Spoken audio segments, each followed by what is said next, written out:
carrying 60,000 liters, there is a vacuum and a space of 30,000 liters empty. So the sloping nature of the truck while moving on the road, the tendency of falling down is on the high side. So in view of this also, Nigerian roads are not really good for these bigger trucks. So in view of that, the recommendation was Nigeria is not done or right for this.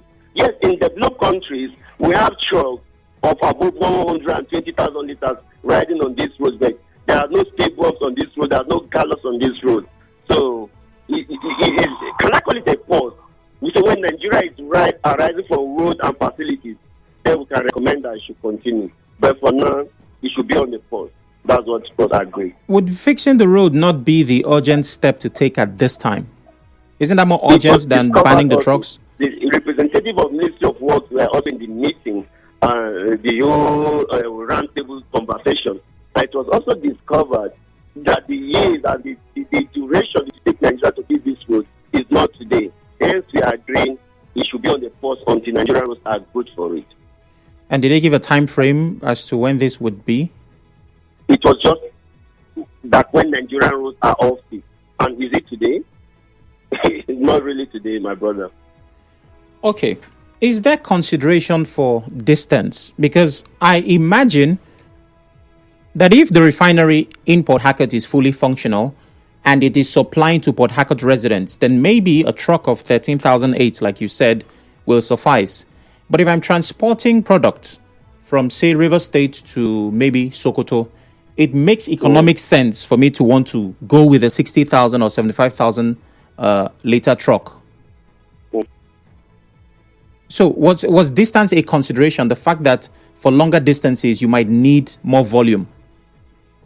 For longer distances, we resolve that you double the number of trucks that should be on that route, not just for you to take a risk of putting life in jeopardy and the rest. So the low distance was given a special consideration. It's a maximum of 45,000 liters and below. Those are the trucks that are permitted. And the communique has been handed over to Nigerian Road Safety, Nigerian Police, all the security agencies and the rest that have to do with road management. So going forward, we won't see any mega truck of such. And I think accidents on the road as concerns petroleum trucks will be reduced to the barest minimum. Now, were there any parties at that engagement that objected to this? Of course, besides truck owners, who we can understand why. Was this a consensus? Did everybody... It was. There was no objection to it. It was. But the owners of truck, which we call NATO is an association of truck owners, they really expressed their fears, which is what happened to this truck. Because one of these trucks is about 75 million naira. And somebody just bought recently, about last day, 300 pieces one day. And I worked before. So the person was like, windshot or like it was ambushed or so. That they will have, and this will have come earlier before now. And somebody say he just bought 75 pieces just last month. People were counting their losses, and you really have to sympathize with them. But our priority wasn't just attack it. There was nothing like a game of interest to say we hate you or we love you. It was all about to save lives. Besides petroleum products, are these trucks normally used to transport anything else? No. Basically, byproduct of crude oil. Yeah, I can imagine the loss that would come with that. There is nothing else they can do than to go and refabricate the tanks to a smaller capacity, and it will cost more or less like buying a new brown one. It will cost them about 15 million naira on each one to refabricate to the approved size as at yesterday. Well, I imagine if a person can buy hundreds of those trucks, 15 million for each one. Somebody bought 350 about 9 months ago. So they were all in the meeting and they counting their losses. I was feeling for them and likewise the rest of us. But we couldn't help it. Okay, so speaking sustainable solutions and international best practice, with countries that we like to admire and where things are working, what is the protocol and procedure for the transportation of petroleum products? The basic protocol for it or our approach to it is good rules. And hence, the Minister of Works was in attendance, and all the stakeholders were focusing on him that this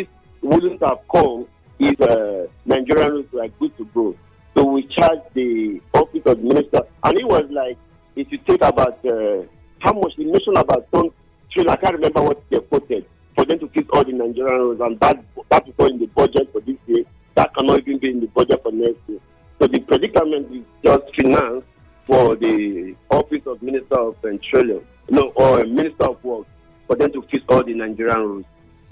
Well, that means the investor is suffering from the inefficiency of the government. Now, there is an alternative that I've heard of. I don't know how it works, but we heard that it is used in some other climes. Anti-spill locks. I think they claim that you lock the tanker and, it doesn't spill even if it falls. Is this something that was considered? No. What was considered was a process of mandating all members of NATO, all members of PETROAN, all members of PETROAN to engage insurance firms in all they do. But now let me share this with you. There are trucks in refinery as we speak right now that foreign trucks, we call it foreign calibrated trucks. Okay. If the truck stumbles and rolls 21 times, 1 liter will not drop. But the rest Nigeria fabricated tanks, if the truck just shift a bit, all your products are on the floor. Now guess what? For you to use those trucks, it's about 900,000 within 4 cycles, and the Nigerian local tank is about 300,000. So if you want to convey product to your filling station, which one will you hire? This is 300 and this is 900,000. No, Mr. Obele, if we're talking about safety, then cost should not be a concern. I mean, it's accident that leads to death. Why are we even thinking about going for the cheaper option? So now our approach, why we were able to reach this, is in such a way that to encourage marketers and retail asset owners to engage these trucks with good insurance cover in such a way that the product will be protected. Mr. Obele, I would have to cut you here. We have a break. After this break, we'll continue. Please stay with us. Okay. For more talk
on February 24, which is literally in a couple of days. It will be malicious for you not to be a part of it. It still is Hard Facts, 92.3 Nigeria Info. I'm Sam Oracle Chinedu. And we're having conversations about the ban of fuel tankers from 60,000 liters and above leaving our Nigerian roads from the 1st of March. And in the final quarter of this year, 45,000 liters and above would also be off the roads. My guest is Joseph Obele. He's a national PRO of PETROAN, that's Petroleum Products Retail Outlets Owners Association of Nigeria. You're welcome once again, Mr. Obele. Thank you for having me. Okay, so an interesting perspective. Just before the break, you said there is a particular tanker, I think you said it's foreign, that does not spill regardless of the impact, no matter how it tumbles. Yes, we call it foreign man. And you're telling me that the marketers are refusing to use these tankers because of the cost? I've never said they refuse. I said the cost difference, the variation is about 600,000. And I asked, if you want to hire, which one will you go for? It depends on the consideration. If the safety of life is attached, I will go for the safe option. My brother, when you are in the business, then you know. No. Mr. Obele, we're talking about, okay, hold on. Let me tin. Onisha fuel tanker, 2019. Kogi tanker explosion, 2020. Benue tanker explosion. Ogu tanker explosion, 2023. Niger State, Enugu State, almost every state has had a tanker explosion. And we've had over 3,000 deaths from tanker explosions from 2010 till today. How is it not safe to go with the safe option? That's the best option. But our people, even me in my two retail outlets, my facilities, I think I use the Nigerian fabricated manhole. So the new policy, they are about putting in such a way that there must be insurance involved to the foreign manhole. And you can't just say that all the fabricated. Now, if the analysis was also done in the meeting, that and it was revealed that about 90% of the trucks on Nigerian roads are the local fabricated manholes, and the foreign manhole is about 10%. So we will say that all these trucks. Yeah, so while we're pointing fingers at the authorities, which would be the government, do you agree that the marketers also have a fair share of blame? That is an option. You know, every businessman that has an alternative, option A and B, he chooses which one to go for. So the two man will give us an option of 300,000 and 900,000, and we choose to go for the one of 300,000 to maximize profit. Okay. I have the option of taking calls at this time. I'd like the listener to be a part of the conversation. The numbers to call, I wasn't supposed to laugh with you, but the numbers to call are 0817-923-0002, 0817-923-0003. If you also have a question for Mr. Obele, who is still on the phone, you can ask those questions. WhatsApp is 080-903-06416. My question is, do you support the federal government's ban on fuel tankers to reduce road accidents? And we know some of the factors that are affecting the entire process. We have bad roads. We have tankers that make it easy for accidents to happen. I don't know. I feel some kind of way knowing that there is even a safe option that exists. Thank God is my first call. Good evening, thank God. Okay, I want to ask our guest in the city if he's aware that some of his drivers before they enter the road, they take kai on empty stomach, take all manner of drugs that they want to be high. Okay. So I think they should monitor their members and sanitize their people on how to avoid alcohol and drugs before entering the road. Okay. So that is just my advice. I'm thank God Barma Hansi from the community and local government. All right. Thank you very much. Mr. Obele, did you get the question?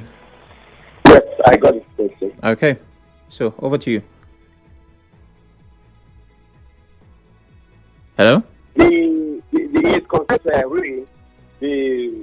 Federal Road Safety Commission, in that meeting, were able to position at their own position that a majority of the truck drivers that have been arrested are under drugs, and most of them are not qualified to be on the road. So his concerns are real, and we are also doing something about that.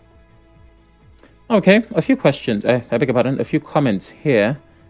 This comment reads, I don't think the idea is ideal. Did they consider the implications? Drivers and conductors will be out of jobs. What about the owners of those trucks? People spent hundreds of millions to get those trucks. Some took loans from banks. You wake up one morning and ban trucks. What has the federal and state government done to put our dilapidated roads that have become a death trap to citizens?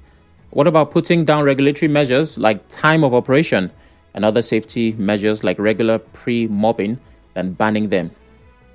Kingsley from Oyibo is asking, well, Kingsley, they didn't just wake up and ban. Like the report said, there were engagement with stakeholders. My guest was at that meeting.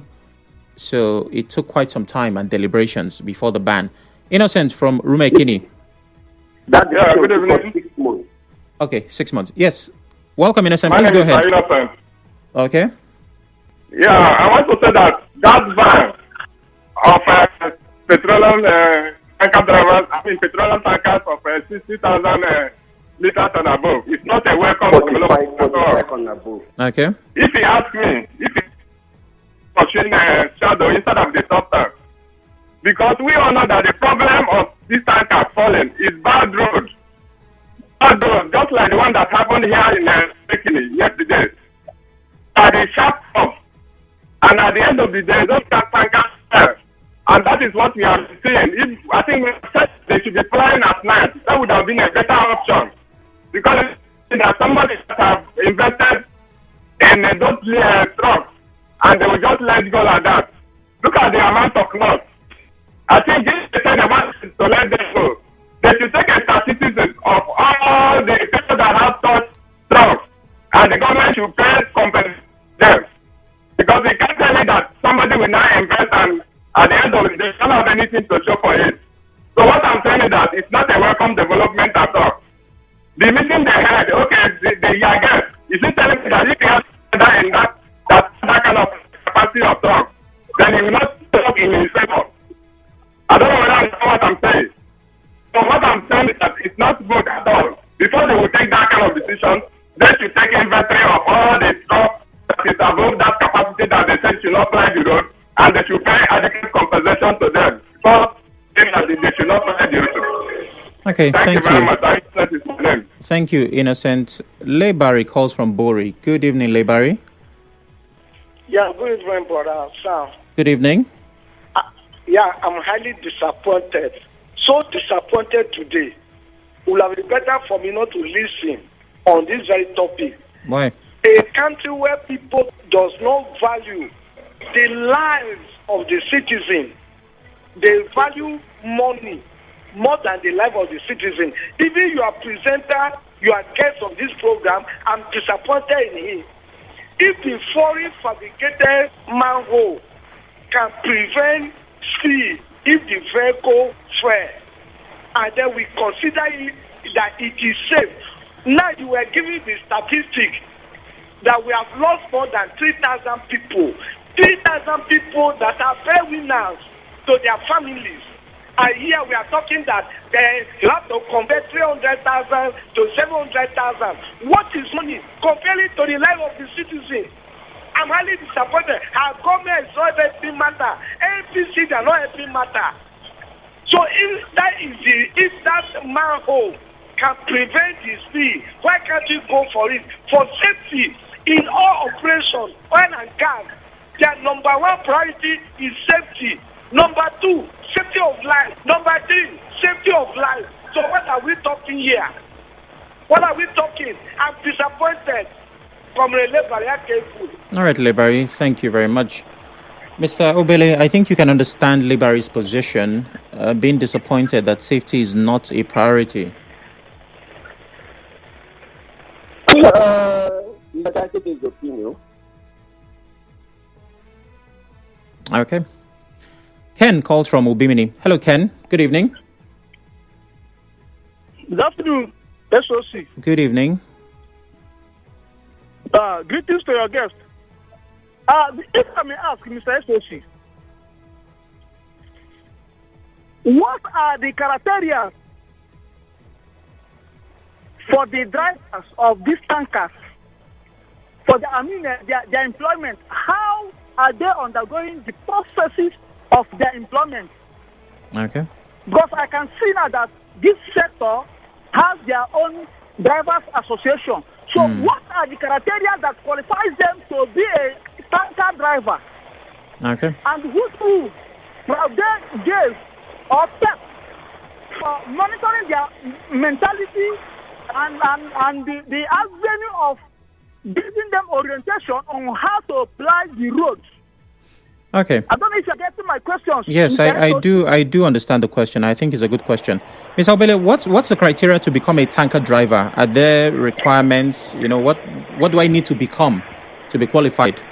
The tanker drivers are under a Lieutenant umbrella body called PTV, Petroleum Tanker Drivers Association of Lieutenant. And the union is one of the biggest and strongest union in Nigeria, owing to the value they bring to the Nigerian economy.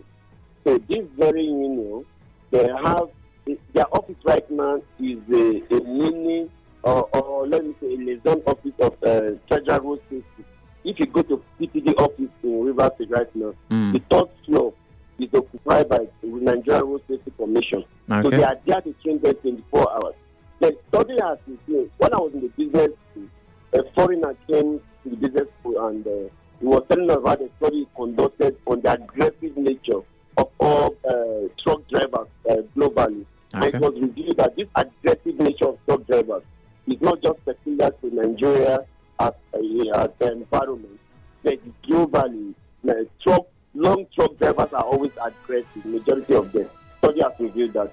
So we shouldn't just make that to say that's their nature. Yeah, but why? And I'm glad you brought this perspective. It's a global thing. What is it about driving a big vehicle that makes you arrogant? Majority study have shown in the business it was really a day we took a day to review that very study. Yes, I'm not arguing with you. I'm actually agreeing. But if that's the case, then why? Did they check? Did they try to find out why? There should be a lot of parameters or variables that contribute to that. I can't really remember that study. It was revealed that long truck majority of them are aggressive. Okay. God's Time calls from Onelga. Good evening, God's Time. Good evening, Sam Mora to Chinedu. Good evening. Yeah, good evening to your getting Chinedu. On the line. All right, go ahead. Okay, Oracle. You see, this topic is very pertinent to most especially to the truck drivers as we, the consumers of the product they cover. But my question to your guests in the studio is, what actually came to their mind before they banned the 50,000 litre of truck? And why did they ban it? And secondly, if the foreign material used or the foreign tank, it can reserve even if the tanker tumble on the way, no product will be lost. Why didn't they impose it on people long before now? Why did they make before now? And thirdly, do the truck drivers undergo any mental health because their behavior on the road is alarming?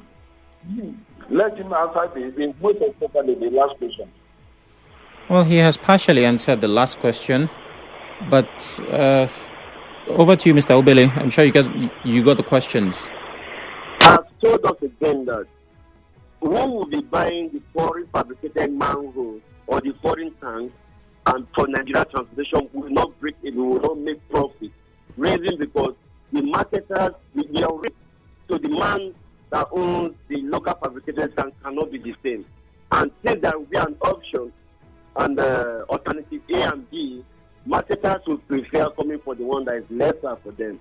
I've answered that one. And he mentioned about the activities of tanker drivers, and I said in their premises they have given a space on the Federal Road Safety Commission and they train them every week.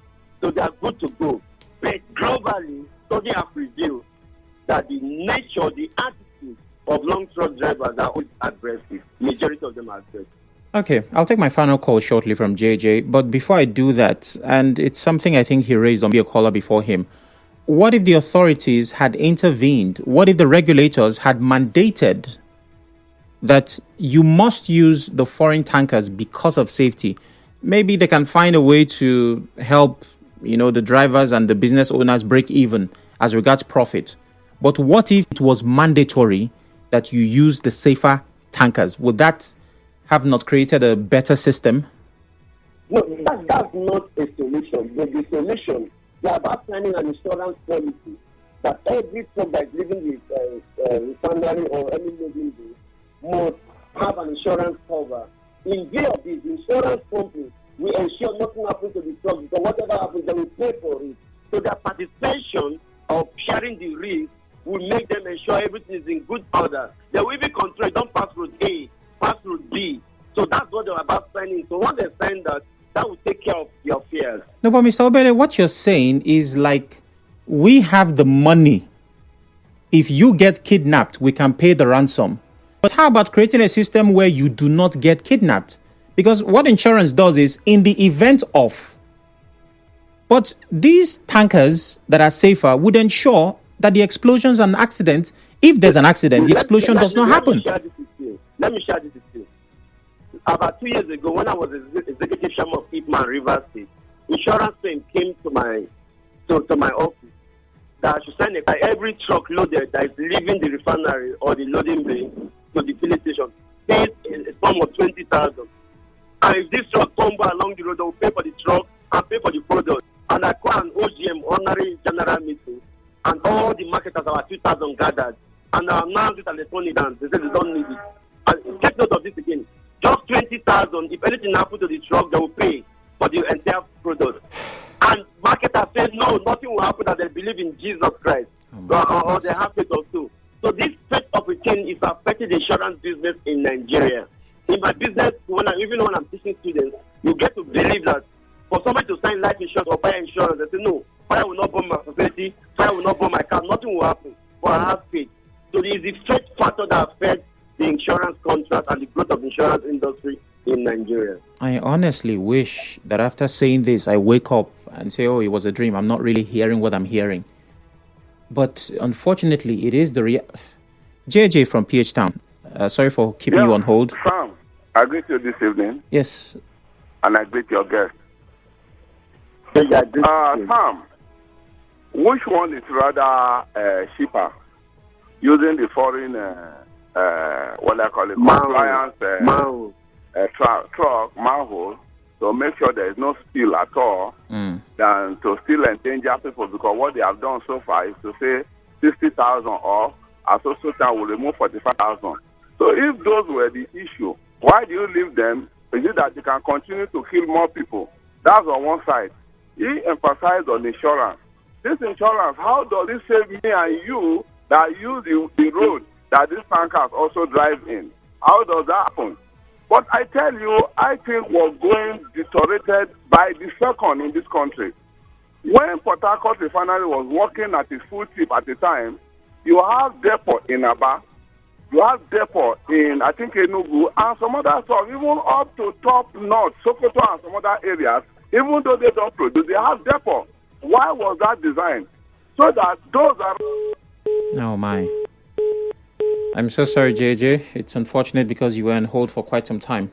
Well, Mr. Obele, that's my final call. But I think that you can agree that the situation leaves a lot to be desired. No, there's a question JJ asked, that what role would insurance in play? I think insurance will tell you, please don't move this truck, it's not good to go. Because knowing that there will be the risk, a truck of AGO, a full load of AGO right now is about 47 million naira. So if this truck tumbles along the road, knowing that you will pay 47 million, they want to ensure everything is in order before the truck moves. So signing insurance policy as compulsory in the sector, I think in a long way we reduce this to the direct minimum. Mr. Obele, I don't know if you hear what I hear, even though you're literally the one saying the words. Do you realize that with everything you say, it's all about the economic perspective and not safety? Because what you just said now, don't go through here, is about not losing the product and how it's going to affect the business owner. again, is there any consideration for safety at all at these engagements and these meetings? The product is consideration for safety, because the fire will always come when the product is on the floor, and that brings the fire. So when the trucks and products are protected, that's the consideration for safety. Okay. Do the marketers and the associations, do they have a safety department? Do they have, like... We do. And we do the orientation also. Okay.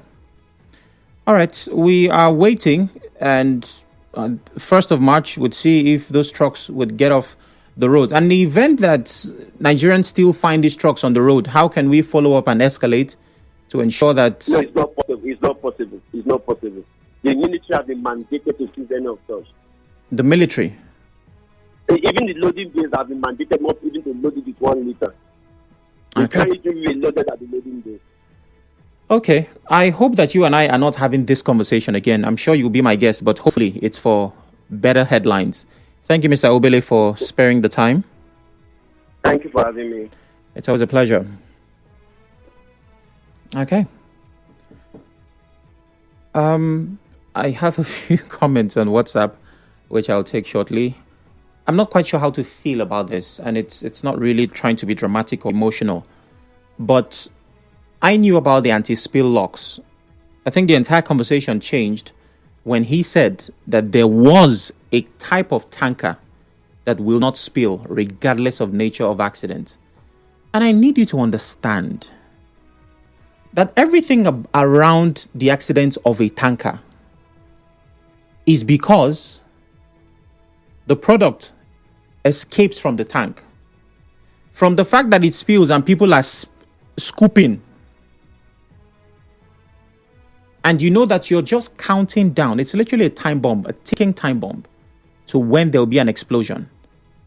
And then there is a type of tank, manhole I think he called it, that guarantees that there is no spill. Why is this not at the front burner? Why haven't there been an enforcement that every marketer, every truck driver must use these tanks? And isn't that a better option while we're trying to fix our road, which, well, we don't know if that's ever going to happen, than telling them that you have to drive trucks with a lesser capacity? We have a long way to go, and hopefully we get there. But we have to start moving now. Melody from Uniport says, where are those 60,000 litre tankers? Oracle, how often do you see the 60,000 and above? All I see is 33,000 everywhere, and all the tankers accidents are mostly 33,000. Why do we like banning anything we fail to control? The accidents are mostly due to bad roads, not the innocent length of tankers. Why not emphasis on good roads and separate roads for tankers? Can I squeeze in one more comment? I doubt. Well, coming up is a news update, and after that we'll be talking about the death penalty and the fact that governors are not signing death warrants. Please stay with us.